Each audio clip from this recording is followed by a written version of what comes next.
Recency bias is a thing. Bias towards your own club is a thing. Bias towards your favorite players is a thing. And revisionist history is certainly a thing. But what happens when you strip all that away? What are you left with when the fog clears? What happens when your opinions and perceptions you perceive to be pure fact is in fact peeled off and you're prompted to put up with the painful perspective of reality? Well, I don't know. Man, intros are becoming a trek.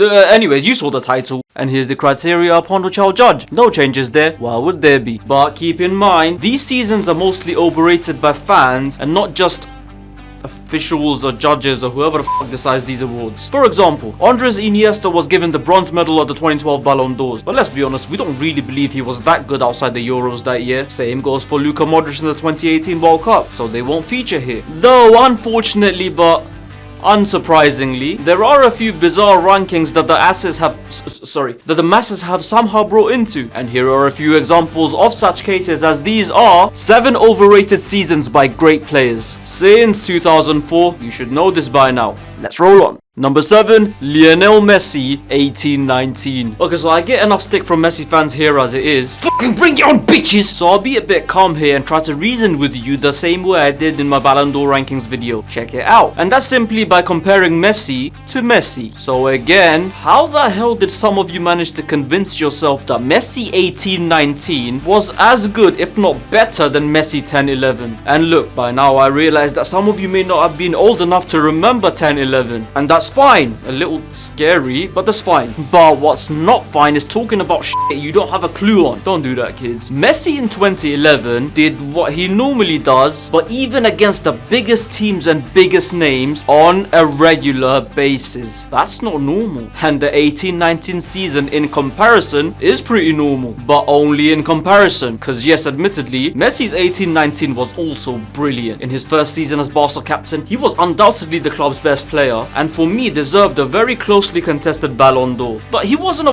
one-man team or whatever the fuck some of you make it out to be. If anything, that was more true in the following 2 seasons. But as for 18-19, do not overlook the contributions of Philippe Coutinho, Luis Suarez, and of course, Jordi Alba, the man who probably benefited the most from Messi getting more involved in the creative side of things following the departure of Andres Iniesta. And I guess that's partly why people were so mesmerized, the fact that he did get more involved in the playmaking. But again, people, more does not always equal better, because when it gets down to it, it was all the same old patterns, but well, more of it. And if you don't know what patterns I'm on about, well, you must be new here. Subscribe, will ya? Help us out, please. Number 6, Ronaldinho, 04-05, another Ballon d'Or level baller from Barca, and much like Messi in 18-19, Dinho in 04-05 too, in my opinion, deserved a very closely contested Ballon d'Or. And much like Messi, to explain why his season was overrated, I too will just compare Dinho to himself. Cause as weird as it is to say, he was actually better in both the previous and following seasons where he didn't win the award, especially 05-06. I mean, that season, for the casuals and or kiddies out there, it's the season where he did this to Ramos. He was out of this world. He took Barca to a dominant and, if I'm honest, pretty lopsided La Liga victory against Real Galacticos, as well as their first UCL trophy in 14 years. Boasted much better stats while doing so. And bro, his performances against the likes of Chelsea, Milan and Arsenal were as good as any big game performances in the UCL you would have seen around that time. And now let's compare all that to the 04-05 season. So as mentioned, his stats weren't as good, but that's not the key part, of course. He won the league again, albeit in a pretty close title race this time, and in the Champions League he and Barca were knocked out in the second round. And as far as the big games, not only was he fairly easily marked out of the away Clasico that year, but also, you guys remember that famous toe poke at Stamford Bridge? Well, I had that game recorded on my VCR and watched it, no exaggeration, probably over 20 times, and well, he was pretty subdued for most of that game too. And once again, that's the thing, my man went on to more than correct those displays against both Chelsea and Real Madrid the following season. And yeah, because he was handed an award that is historically marred with potential covert corruption and obvious over inaccuracies, it's 2004-2005 that is mostly remembered as his peak year, hence overrated.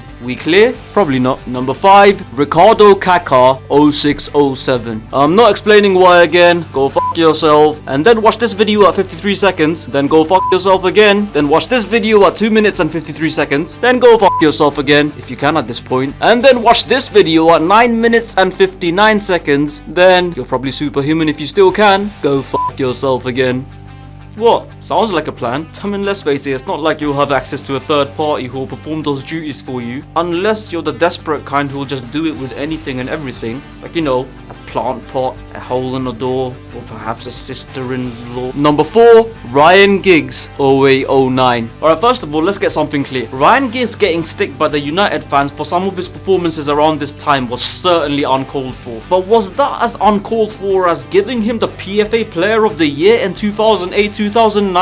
Bro, that's a tough call. Cause I'm sorry man, but him winning the award that year was just players who were in the league at the time, don't forget it's they who vote for that, just fanboying over someone they grew up watching who was still doing it in his mid-30s. And you know what? You can't take away how good he was doing given his age at the time. But this is the thing. This wasn't PFA Old Player of the Year. It ain't relative to age. And when it comes to people who he beat out that year, never mind names like Steven Gerrard, but you know what? I'm gonna go as far as to say that Ryan Giggs wasn't even the top 4 players in his own team that year. And yes, it's pretty easy to just point to Rooney and Ronaldo, so I will. Rooney and Ronaldo. But also, people forget, but Manchester United's backline that season was elite, with Edwin van der Sar now more familiar with his Champions League winning backline than ever, bar that injury-laden right back slot. He used arguably his biggest strength in organising his defence to its best use, resulting in United conceding the least amount of goals in both the Premier League and Champions League. And this is what I mean. Real talk, you can pick any of the regular 3 from the back as well as Van der Sar, as well as Rooney and Ronaldo over Giggs for that year. Baffling that. Number 3, Franck Ribéry, 12-13. So this is the season by the player which Messi fans use to discredit one of CR7's Ballon d'Ors. And those of you who do that, I have one question.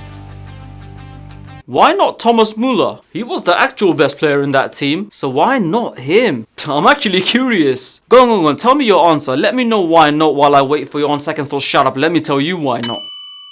It's because Ribéry was the guy that was picked by famous people that you know, so you took that opinion, hung on to it and flung it towards Ronaldo. Well done. Now here's the reality of the situation.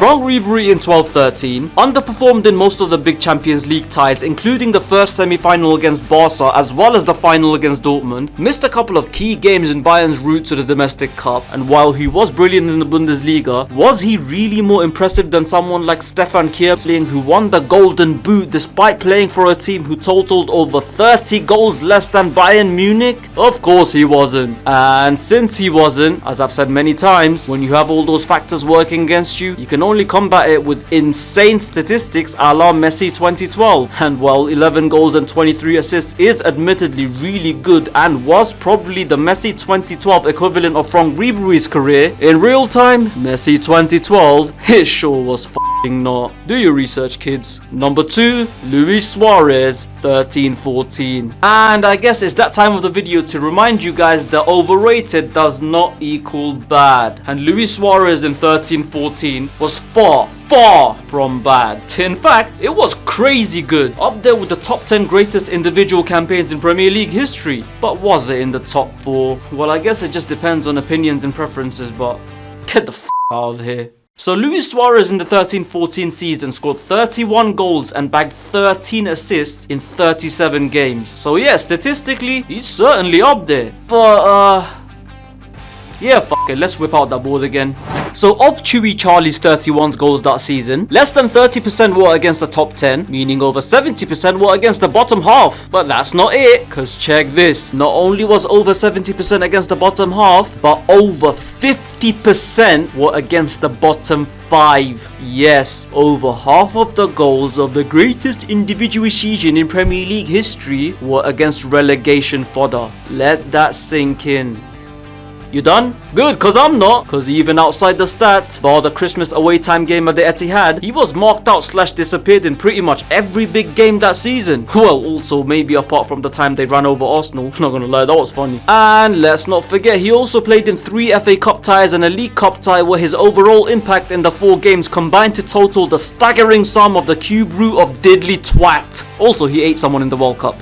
So again, great season, yes. But is it up there with the all-time greats? Hold your horses. As a matter of fact, I'm gonna go as far as to say that wasn't even the greatest individual campaign from a Uruguayan that year. Yep, stay tuned for tomorrow's video. But for now, let's just get this over and done with, cause yes, I know what's coming after. Number 1, Lionel Messi, 22-23. He disappeared in every big game for his club, was consequently booed by the fan base of that club, spent every non-goal/assist second looking like he'd rather be anywhere but that club, and yet, a World Cup win on the back of some dodgy officiating and questionable decisions later, he was now the greatest thing since sliced dodgy officiating and questionable decisions. So, what do you want from me? And that is that. Agree or disagree beats indifference. So what do you think of this list? Are there any overrated seasons by great players that I've missed out? Let me know in the comments below. And as usual, don't forget to like, share and subscribe. Till next time, you keep rolling.